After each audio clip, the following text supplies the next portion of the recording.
지난 한 주간도 믿는 사람으로 살아가느라 수고 많으셨습니다. 그 길을 걷는 교회 수요 묵상 사무엘하 생각입니다. 지난 시간에 살펴본 사무엘하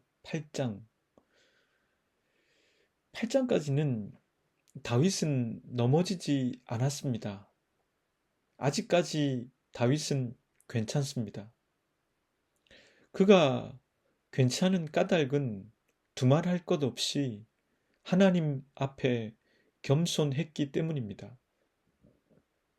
그는 여전히 하나님의 거룩한 존전 앞에서 신발을 벗을 수 있는 그런 사람이었습니다. 그는 하나님의 능하신 손 아래 겸손했습니다. 사실 언제 다윗이 넘어질까 그런 생각을 해보곤 하는데 다행히도 오늘 살피게 될 9장까지 다윗은 괜찮습니다. 오늘 본문의 내용은 다윗과 요나단의 아들 무미보셋에 관한 것으로 그 이야기는 다음과 같습니다. 하루는 다윗이 묻기를 사울의 집안에 살아남은 사람이 있느냐? 내가 요나단을 보아서라도 남아있는 자손이 있으면 잘 보살펴주고 싶구나. 마침 사울의 집안에서 종노릇을 했던 시바라는 사람이 있어 사람들이 그를 데려다가 다윗 앞에 서게 했습니다. 왕이 묻기를 네가 시바냐? 하니 시바가 대답합니다. 그러합니다. 왕이 묻습니다. 사울의 집안에 남은 사람이 없느냐? 있다면 내가 하나님의 은총을 그에게 베풀어 주고 싶다. 그러자 그가 왕에게 대답합니다. 요나단의 아들이 하나 있습니다. 그는 두 다리를 접니다. 왕이 그에게 물었습니다. 그는 지금 어디에 있느냐? 시바는 그가 지금 로드발에 있는 암미엘의 아들 마길의 집에 살고 있다고 전합니다. 다윗은 얼른 사람을 보내어 로드발에 있는 암미엘의 아들 마길의 집에서 그를 데려옵니다. 사울의 손자이며 요나단의 아들인 무비보셋은 다윗에게 와서 엎드려 절하였습니다. 다윗이 묻기를 네가 무비보셋이냐? 그가 대답하길 예, 임금님의 종 무비보셋입니다. 다윗은 무비보셋에게 이렇게 말합니다. 겁낼 것 없다. 내가 너의 아버지 요나단을 생각해서 네게 은총을 베풀어 주고 싶다. 너의 할아버지 사울 임금께서 가지고 계셨던 토지를 너에게 모두 돌려주겠다. 그리고 너는 언제나 나의 식탁에서 함께 먹도록 하여라. 무비보셋이 엎드려 아뢰입니다. 이 종이 무엇이기에 죽은 개와 다름없는 저를 이렇게까지 돌보아 주십니까? 다윗은 사울의 종 시바를 불러서 이르기를 사울과 그의 온 집안이 가졌던 모든 것을 내가 이제 너의 상전인 무비보셋에게 주었다. 그러니 너는 아들들과 종들과 함께 그의 땅을 갈고 거두어서 그의 집안에 먹을 것을 대도록 하여라. 그러나 너의 상전인 무비보셋은 나의 식탁에서 음식을 먹을 것이다. 시바에게는 아들 15명과 종 20명이 있었습니다. 시바가 대답합니다. 높으신 임금님께서 이 종에게 명령하신 그대로 이 종이 이행하겠습니다. 그리하여 무비보셋은 왕자들과 다름없이 언제나 다윗 왕의 식탁에서 음식을 먹게 되었습니다. 무비보셋에게는 미가라는 어린 아들이 하나 있었습니다. 시바의 집에 사는 사람들은 모두 무비보셋의 종이 되었습니다. 무비보셋은 언제나 왕의 식탁에서 먹었으며 예루살렘에서만 살았습니다. 그는 두 다리를 저는 사람이었습니다. 오늘 말씀을 풀어가기 위해서 우선 저는 배경을 좀 해설하는 것이 좋겠다고 판단했습니다. 본문 1절의 말씀입니다. 다윗이 이르되 사울의 집에 아직도 남은 사람이 있느냐? 내가 요나단으로 말미암아 그 사람에게 은총을 베풀리라 하니라. 내치와 외치에 있어서 안정을 찾은 다윗이 관심을 보인 것은 사울의 집안에 남은 자가 있는가 하는 것이었습니다. 지금은 장신대에서 은퇴하신 제9약의 스승인 강사문 교수는 이 1절 말씀이 무서운 것이라고 해설했습니다. 왜냐하면 사울의 집에 아직도 남은 사람이 있느냐 하는 것은 두 가지로 해석될 소지가 있기 때문입니다. 첫째는 실제로 다윗이 표현한 것처럼 그가 요나단에게 약속한 것을 지키기 위함일 수가 있습니다. 여러 차례 말씀드린 대로 이때 쓰는 단어가 바로 히브리어 헤세드입니다. 이것은 사랑, 은혜, 신의 등으로 옮길 수 있습니다. 다윗은 안정을 찾고 뒤를 돌아볼 여유가 생기자 요나단과 맺은 이 언약을 생각했고 그것을 이행하고 싶었다는 것입니다. 둘째는 그것만이 아닐 수도 있다는 것입니다. 브루그만도 이 부분에 대해서 부정하지 않습니다. 다윗이 통일 왕국의 왕이 된 것은 사실이며 북쪽 이스라엘의 장로들이 왕이 돼 달라고 청한 것도 맞습니다. 다윗은 내치를 다지고 이스라엘의 영토를 동서남북으로 확장하는 성과를 냈습니다. 그러나 여전히 북쪽 사람들에게는 사울에 대한 충성이 모두 가라앉지는 않았다는 것입니다. 이 부분이 여전히 남아 있다면 다윗의 입장에서 가장 큰 위협은 바로 사울의 핏줄일 것입니다. 그렇기 때문에 주석가들은 무비보셋을 데리고 와 다윗의 식탁에서 함께 식사를 하도록 한 것은 단순히 헤세드의 이행만이 아니라 그를 통제하고 감시하기 위한 수단이었다고 볼 수도 있다고 합니다. 다윗도 인간이기 때문에 완전한 헤세드만 작용했다고 보긴 어렵지 않을까 하는 생각을 저 역시도 해보게 됩니다. 인간을 신뢰하고 존경하되 90%를 넘을 순 없다는 게 저의 지론이기 때문입니다. 그렇다면 본문을 통해서 우리가 건져야 할 메시지는 무엇일까요? 이런 배경을 이해하는 가운데 저는 다음과 같은 메시지를 생각해 보게 되었습니다. 저자가 13절밖에 되지 않는 비교적 짧은 본문을 쓰면서 무엇에 방점을 찍고 있는지 생각해 보았습니다. 저는 다음 두 가지 단어의 형광펜을 긋고 생각해 보았습니다. 첫째는 본문 13절에 나오는 단어입니다. 무비보셋이 항상 왕의 상에서 먹음으로 예루살렘에 사니라. 그는 두 발을 다 절더라. 여기서 무비보셋을 묘사하면서 두 발을 다 절드라 라고 했습니다. 우리는 이미 이 내용을 알고 있습니다. 길보아 산에서 사울과 요나단이 죽었다는 소식을 듣고 유모가 어린 무비보셋을 안고 뛰다 그만 넘어져 요나단의 아들 무비보셋은 두 다리를 저는 지체 장애를 갖게 되었습니다. 다윗은 사울 집안에 남은 자가 있느냐 하고 물었습니다. 그 말은 무비보셋의 존재를 알지 못했다는 뜻입니다.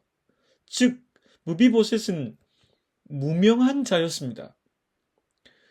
무비보셋이라는 이름의 뜻은 부끄러움의 입으로부터라고 번역할 수 있는데 그 이름은 그가 어떤 삶을 살았는지 보여주는 것이라 할 수 있습니다.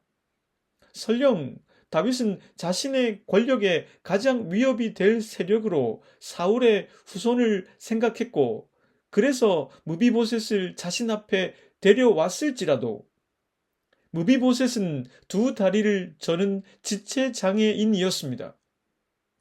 그것은 그가 다윗에 대항할 능력이 없는 무력한 존재라는 뜻이라고 볼 수 있을 것입니다. 그래서 무비보셋은 다윗의 레이더에 걸리지 않았던 것입니다. 다윗 앞에 쓴 무비보셋은 다음과 같이 말을 했습니다. 본문 6절에서 8절까지의 말씀입니다. 사울의 손자 요나단의 아들 무비보셋이 다윗에게 나와 그 앞에 엎드려 절하매 다윗이 이르되 무비보셋이여 하니 그가 이르기를 보소서 당신의 종이니이다. 다윗이 그에게 이르되 무서워하지 말라. 내가 반드시 네 아버지 요나단으로 말미암아 네게 은총을 베풀리라. 내가 네 할아버지 사울의 모든 밭을 다 네게 돌려주겠고 또 너는 항상 내 상에서 떡을 먹을지니라 하니 그가 절하여 이르되 이 종이 무엇이기에 왕께서 죽은 개 같은 나를 돌아보시나이까 하니라. 무비보셋 입장에서 보자면 다윗 왕 앞에 쓰는 것은 치과에 가는 것보다 훨씬 더 무서웠을 것입니다. 다윗이 직접 죽이진 않았지만 사울과 사울의 혈육들 그리고 사울을 지지했던 사람들은 다 죽었습니다. 사울이 죽었고 요나단이 죽었으며 이스보셋과 아브넬이 죽었습니다. 무비보셋 입장에선 이제 내 차례구나 하는 생각을 할 수밖에 없을 것입니다.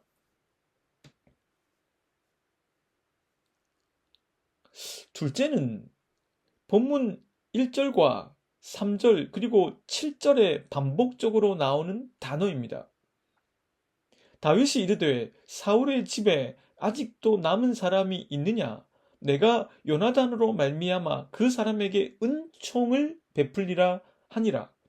왕이 이르되 사울의 집에 아직도 남은 사람이 없느냐?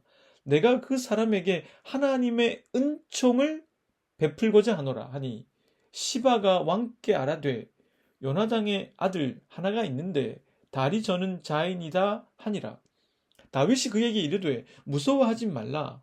내가 반드시 네 아버지 요나단으로 말미암아 네게 은총을 베풀리라. 내가 네 할아버지 사울의 모든 밭을 다 네게 도로 주겠고 또 너는 항상 내 상에서 떡을 먹을지니라 하니 1절 그리고 3절 그리고 7절에는 동일하게 은총이라는 단어를 사용합니다.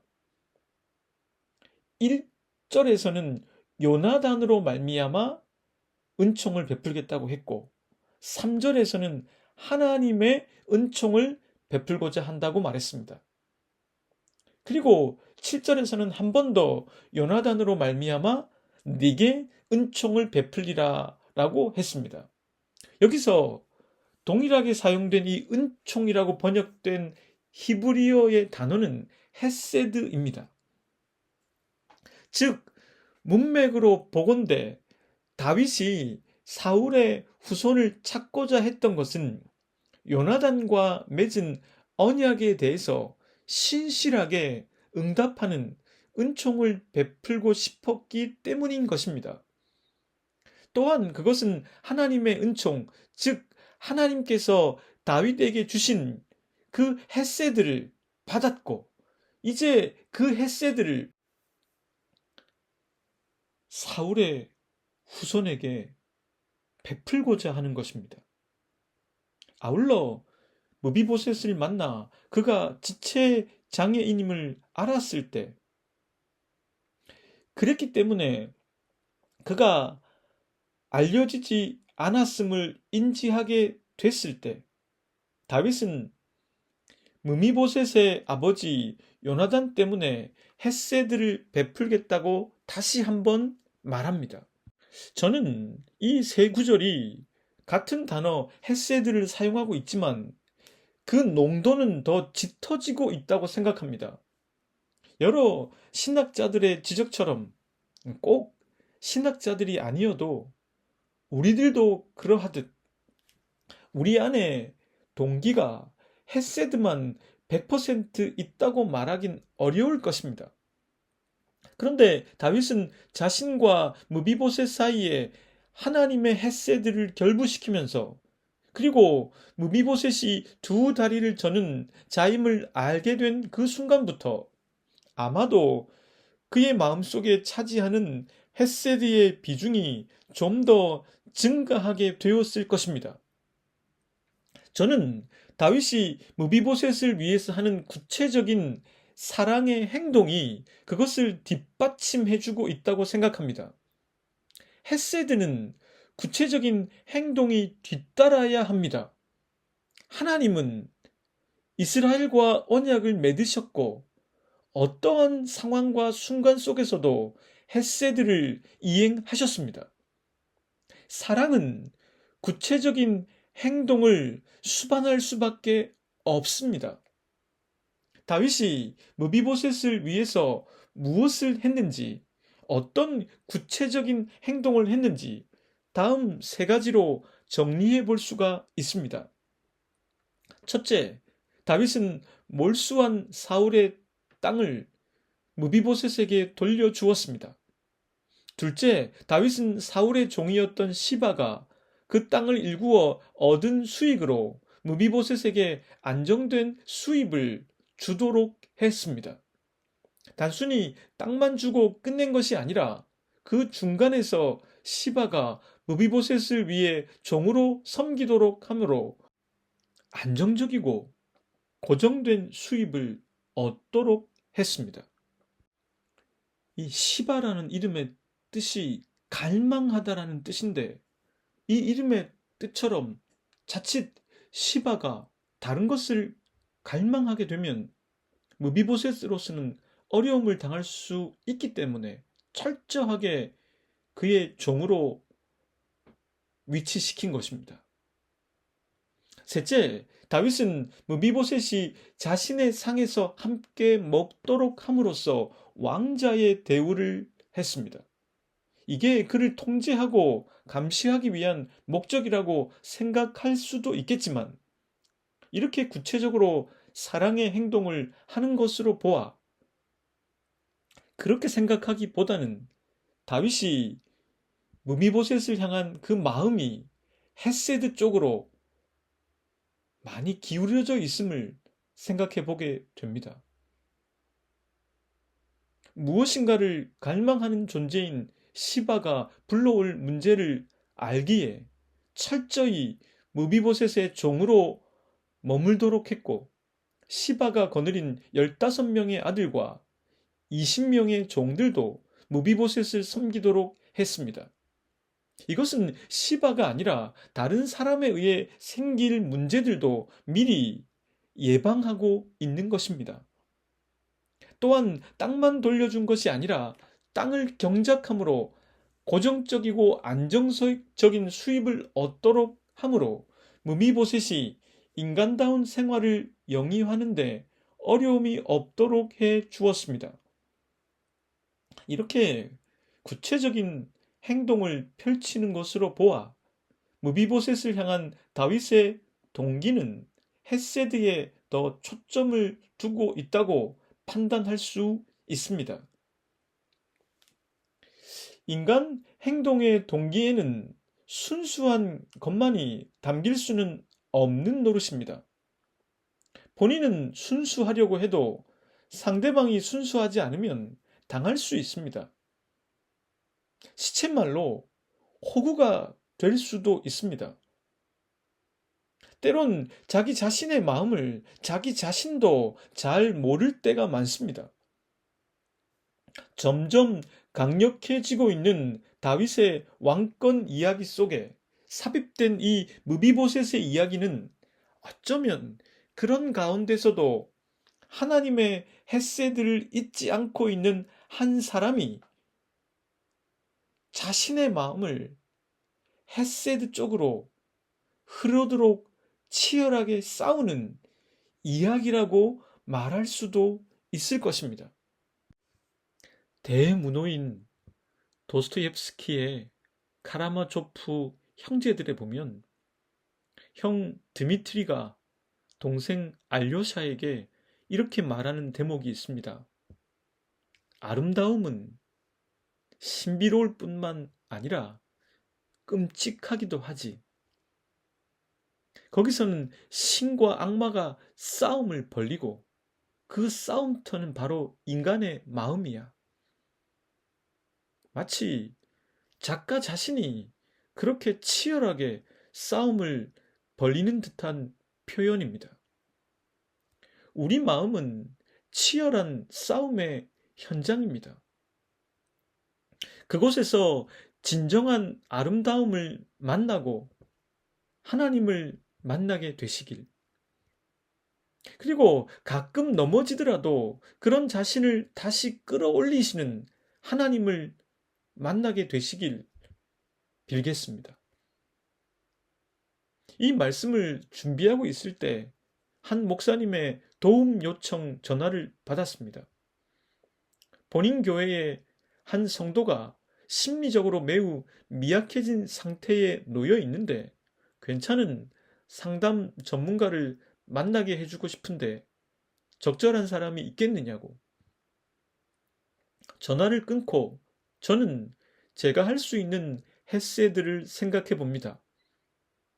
그리고 다윗처럼 구체적으로 어떻게 도울 수 있을까 생각해 봅니다. 함께 기도하겠습니다. 하나님, 저희 마음을 잘 지킬 수 있도록 도와주십시오. 생명의 근원이 되는 마음을 잘 관리하고 치열한 싸움 속에서 다윗처럼 선을 선택하고 헤세드를 선택하는 저희들이 되게 해 주십시오. 주님께서 저희들에게 주신 헤세드가 그렇게 행할 수 있는 동력이 되게 해 주십시오. 예수 그리스도의 이름으로 기도드립니다.